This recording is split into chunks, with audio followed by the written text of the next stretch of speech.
Shabbat Shalom. This Shabbat is a very special Parashat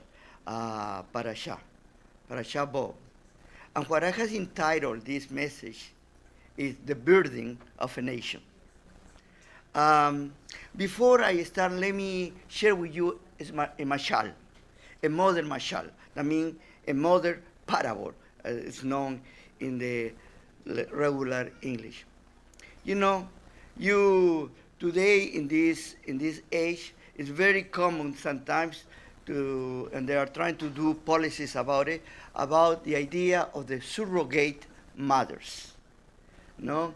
And basically, a surrogate mother is the one that receives the embryo inside her womb, even that she is not the real mother, but for 9 months, take care of that embryo to grow to the end, and then is born the baby. But the baby belongs to the other parents. No? Well, let me tell you the birthing of a nation. Israel, the Creator chose a surrogate mother. And that surrogate mother was Egypt. You know? And the Creator put there the embryo, the child. You know, I want to be very honest to you. I dislike the word fetus, or fetus. That is a term that has been used by humanity to dehumanize the human beings. You know, to take away. Because you go to any scientific book or doctor's books, and they're going to tell you that once there is conception, there is nothing else that is added to that conception. The only thing that the mother does, or the incubator does, is letting grow the baby. Not the fetus, the baby. Because it's already formed.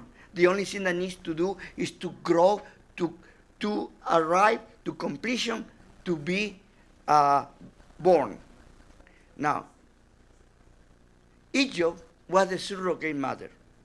You know, the baby cannot you cannot do anything to the baby. You cannot add it or take anything from the baby in the mother. You know, they have their own DNA, they have their own blood, and everything else is totally independent from the mother, only is in the sustenance or giving breathing. The baby starts breathing through the mother and being fed through the mother. You know, many times we say, there are many mothers who don't care about their babies, and they don't care about their health. They eat whatever they eat, they smoke, they drink, and who is the one that they suffer? Is the baby. We have seen lately many cases of mothers who are addicted to drugs, that when the baby is born, the babies are addicted to drugs. You know, they need to take it out. But let me keep giving this mashal. Then the baby got the time that the baby is born. That is the blade, the pains of giving birth. And it stands inside the womb of the mother, and the mother wants to get rid of it. Doesn't matter, no, but I need to let it go. You know? And Egypt got to the point that needed to let it go. It was too much. And this baby was born. Now, what the people don't understand, remember, the baby when it's inside of the womb of the mother is like a fish. It's breathing like a fish. Okay? And then when it's born, literally, the baby needs to die in order to revive. You know? And this is a very traumatic experience. If the baby could decide it, the baby will stay in the womb of the mother until it's 90 years old. You know? Then the baby needs to be pushed out. Look at Israel when needed to get rid of him. Then had a traumatic experience, going from breathing like a fish to breathe on his own. Okay? And this is something that is very... And suddenly was a baby girl. Well, what do you say, Rabbi? What to know a boy? If you are a reader of the Torah and the Tanakh, you're going to know that Israel is always considered a girl. It's a she. And to the point that becomes the bride of the Creator. And you read the Shear, Shiraim, or the Songs of Songs, you are going to see the relationship. Anyway, here is something very important. Now, I hope that you have got the mashal, and I'm going to read to you something from the chapter 12, okay? Like I say, my dear friend Dennis took a little bit of what I was going to say, and I need to readjust. Okay. Chapter 12 at the beginning, because this is important to understand. And the Lord spoke to Moshe and Aaron in Egypt, and he told them, this is the only HaChodesh Haseh Lechem Rosh Hadashim. And this is the new month. Okay? And in this month will be the head of the month, and for you will be the first month of the year. Okay. The word Hadesh that is translated as a month also can be translated as a lunar time. And here is very interesting. The calendar of the Hebrews is a lunar calendar. That means the Hebrew calendar is female too. Okay, lunar. And then you see the solar calendar is very steady, Freddy. Only to give you an idea, okay? Because it's important that you understand this. The solar calendar, every 4 years, you add 1 day, extra day, to put it all together, in case that the phasing of the time. Yeah, and in February 28, you add an extra day, February 29, every 4 years. Very steady. Let me tell you, the Hebrew, the lunar calendar, listen carefully, is a term, is a Greek term. It's called a metonic cycle. I won't explain to you anything, but this metonic cycle is in a period of 19 years. 19 years. And these 19 years, there are 7 years, leap years. But they are no one to the other. No. The first start the 3rd year, the next is the 6th year, the next is the 11th year, the next is the 14th year, and the next is the 17th years until the 19 years. That's very. And what do you do during this time? In these leap years, you don't add it 1 day. You add a whole month, Adar 2. Okay. Now, females are totally lunar. Okay? Okay? Totally. Some very unpredictable. Okay? You never know when is or when is not. You never know their moods because they are lunar. But the lunar is not exact like the solar. Could be 2 days before, 3 days before, 5 days before. No? And sometimes I jump 1 month. And you do not know what to do with them. And when they are in the lunar time, mírame y no me toques. Look at me and don't touch me. That is Israel. It's totally female. And we need to deal with female psyche.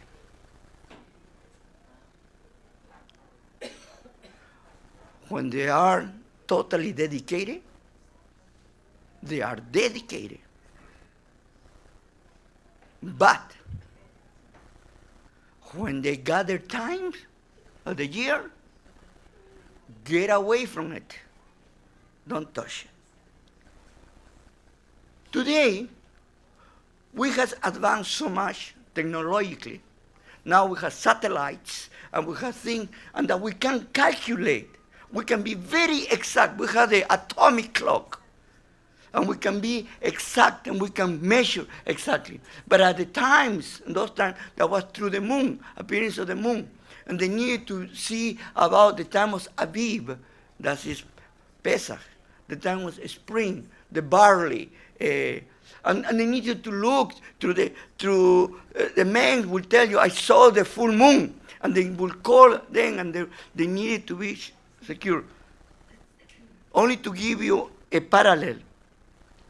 The Islamic calendar is also lunar, but the Islamic calendar is totally Islamic, totally lunar. Meanwhile, the Hebrew calendar is lunar, but it is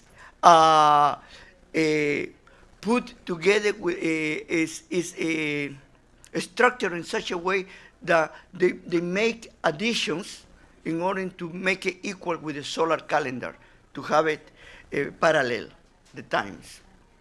But the Islamic calendar is totally lunar. That's the reason that their festivals that they have change constantly.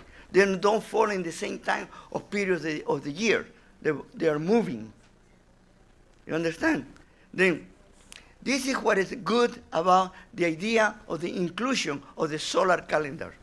I call it a steady Freddy. They need, they need a masculine side for sometimes to say to the lunar, hey, go back, go to your place. No? And then the lunar calendar start getting in their place. In ancient and primitive societies and religions, they had this idea that the sun was the male and the moon was the female. The idea was to try to explain certain things. But the Creator, and that is the Boreo Olam, he made everything. And he did everything for a reason. And when this nation was born, Israel, needed to go through the process of growing up. What happened with a baby after it's born? It's totally dependent from the mother. In this case, who is the real mother? The Creator. El Shaddai will take it on his arms and feed the baby. But the baby needs to grow fast. After the traumatic experience they have had from going from some kind of breathing to the other type of regular breathing, now he's aware, and he, for the first time, is independent of the womb of the mother. He needs to start again for himself or herself. And that process is the time of growing and the time of maturing. Israel needed to have a very crash course of learning. This is the reason that Pesach is considering such a special hag or festival. And the first, interestingly, the first mitzvah commandment that's given to Israel is exactly this one. And it's always to remember for the rest of our lives. Why? Because when we are born and we know where we are coming from, let's not forget who are we. And we are going to keep growing, but we have this direction, this alignment with the Creator. And it's important, very important, to be grateful to our parents, what they have given us life. It's interesting that in the scriptures, we are told that we need to treat well the Egyptians. Why? Because they sustained us for a time. Even that we were mistreated by them, we don't have the right to judge them. It's a very good principle about honor your father and your mother. Honor those ones that has helped you in your life. Even with the good or bad, you need to be present. This is the idea about the building of a nation, because it's coming finally to become somebody that is going to do something, is going to participate in history. The most beautiful thing that we're going to see later on is about how the Creator, he defined himself by history, not by what he's capable to do. What I can tell you is, the creator of the whole world. He can say, I created the whole world. But what did he say at the beginning of giving the 10 words of the 10 commandments? I am the God who took you out, who delivered you from Egypt. And I like the word deliver, because literally it was deliver. Ladies, you are very important in the makeup of this world. The Creator make you for something very special, for nurturing the world. You are very important. We are living in times in which we are going backwards. We have confused with the idea of roles with the ideas of superiority or inferiority. Israel was not considered a superior nation over any other one, was co-equal with others, but had a very important role to deliver. Israel is no better than anybody else, as many times we're trying to make it, but it has a great responsibility. And it's for that reason that we need to be different. We are going to see in the Barim, in chapter 7, 8, and 9, that very clear. Moshe Rabbeinu is telling us that the Creator didn't choose us because we are the greatest nation in the world, or because we were the most intelligent in the world, or we are the best in the world. Totally the contrary, because we were the least. Why? Because in that way, the Creator was showing us something very interesting in the relationship. That we need to be dependent on Him, but at the same time exercise our own free will. And this is such a very difficult area.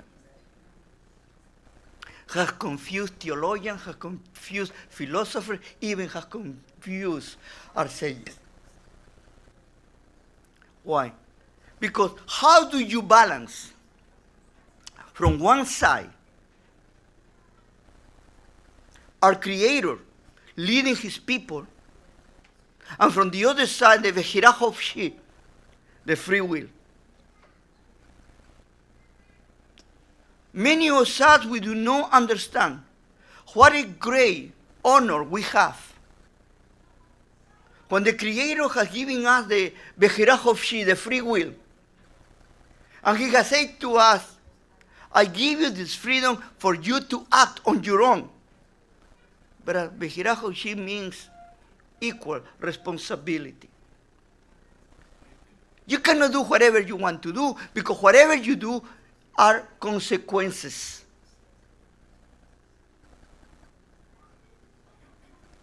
But at the same time, we need to depend on him.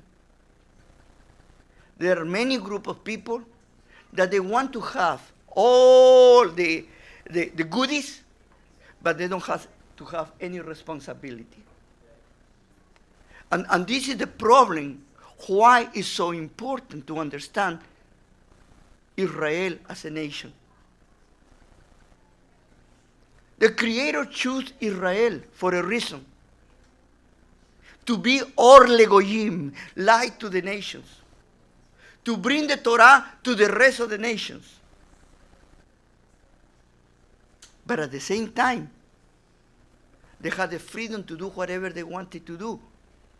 And that could be a collision between the Creator and the people of Israel. And we are going to see in this period of 40 years, those struggles. You're going to see something very interesting that many say sometimes they don't talk because it's too hard for them to say these things. Israel didn't come out on their own will. Israel needed to be aborted. No, aborted. They needed to be delivered, expelled out. Sorry, I made you the bad word. Needed to be born. Israel was very comfortable in Goshen. Israel was saying, well, Pharaoh, let me keep myself as a slave. No problem, but don't push me too much. I am very comfortable. Don't rock my chair. And the Creator knew that if Israel stayed in that situation, Israel will never become what it needed to be. Because Israel can have only one boss.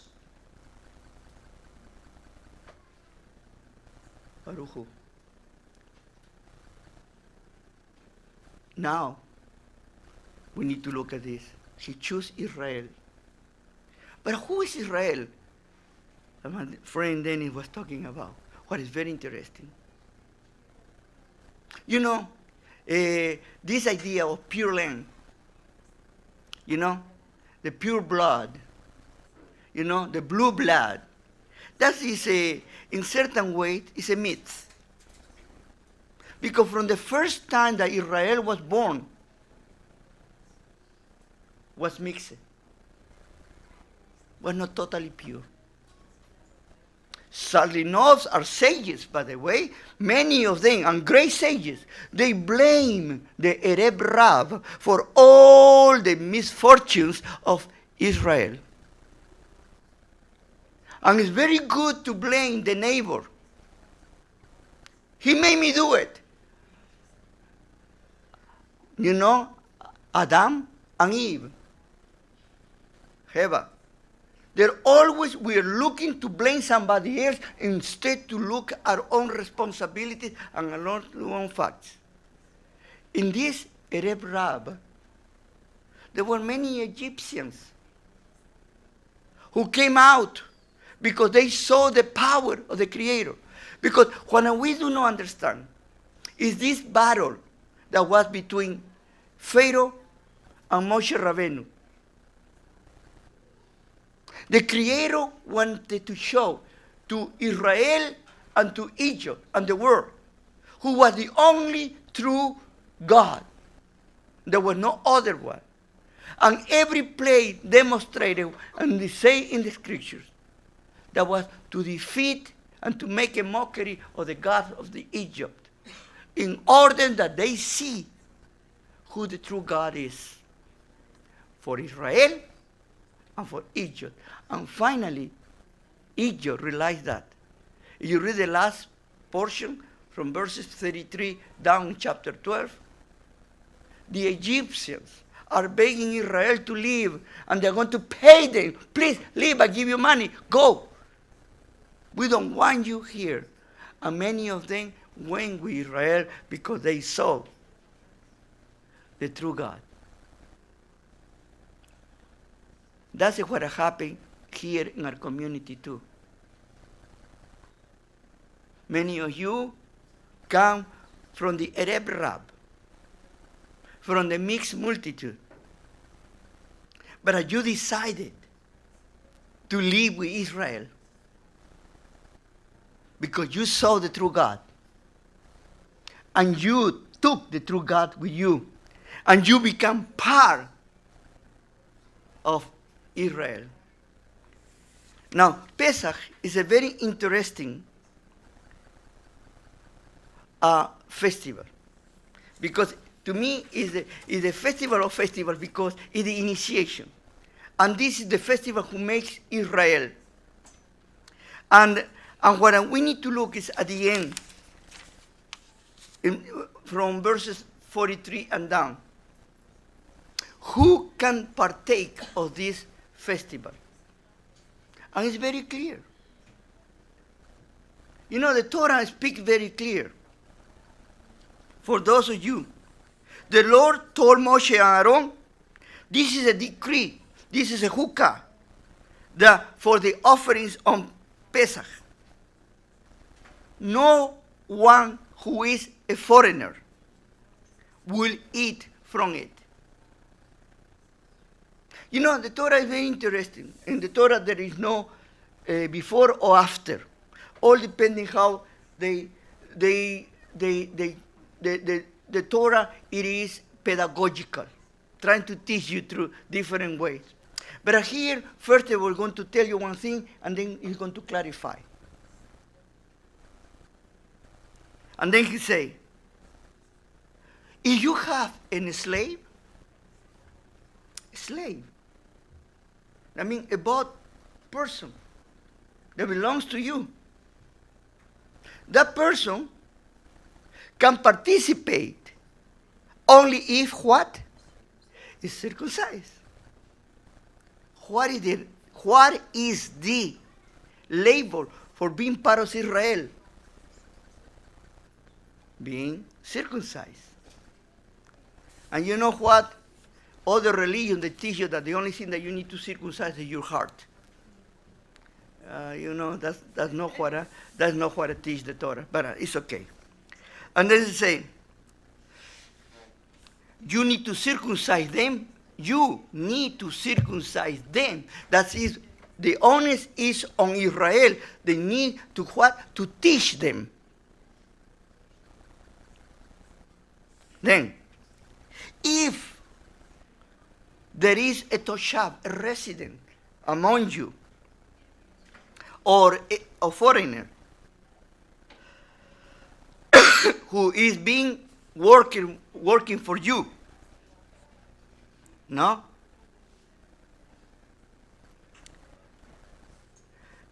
They cannot eat it.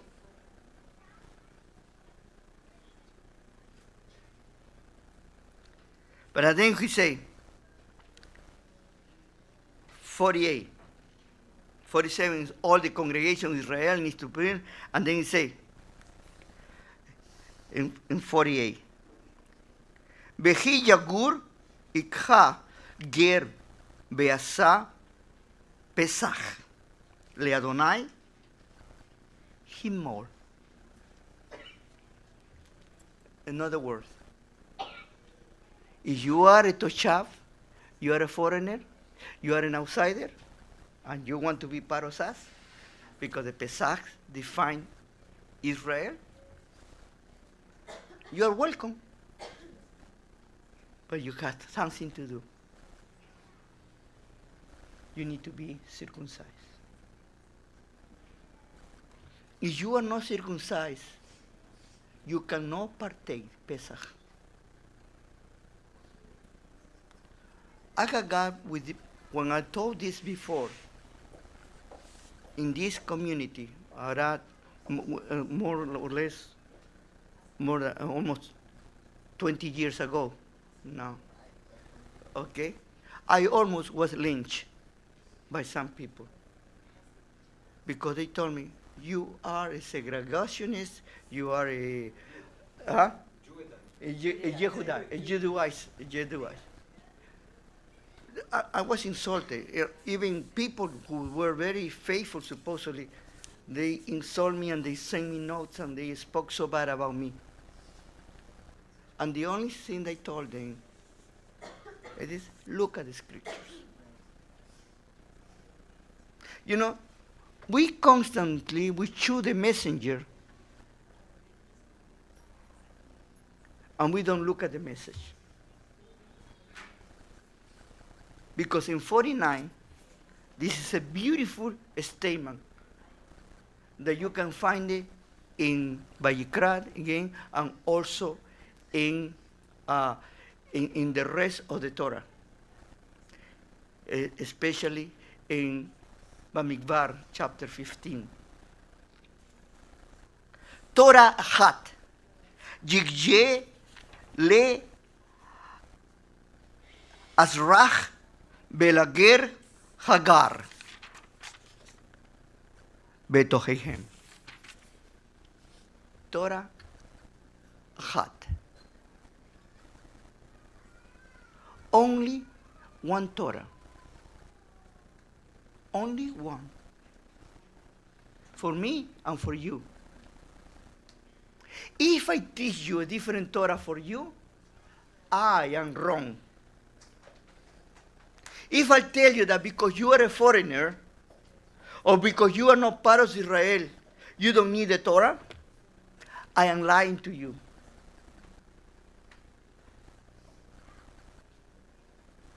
And today, sadly enough, these two major religions, Rabbinical Judaism and Christianity,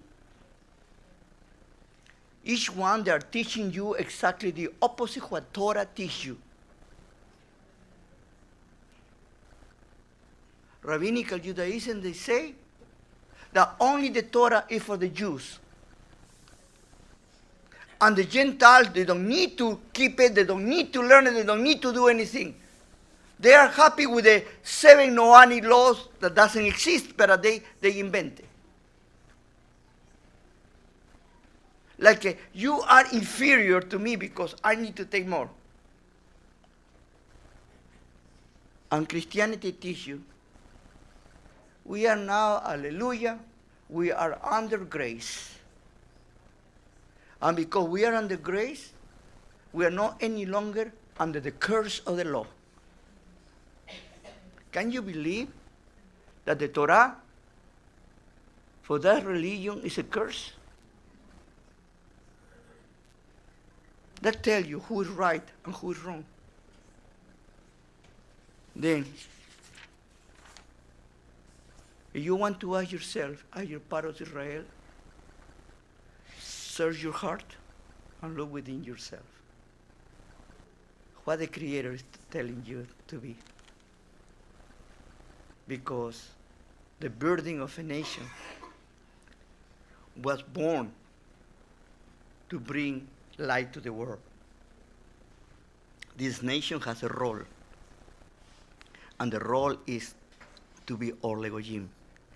As the women were created to have a role, to be the nurturers, the men were created to be the supporters and the protectors. When we change the roles, we're going directly against the Creator.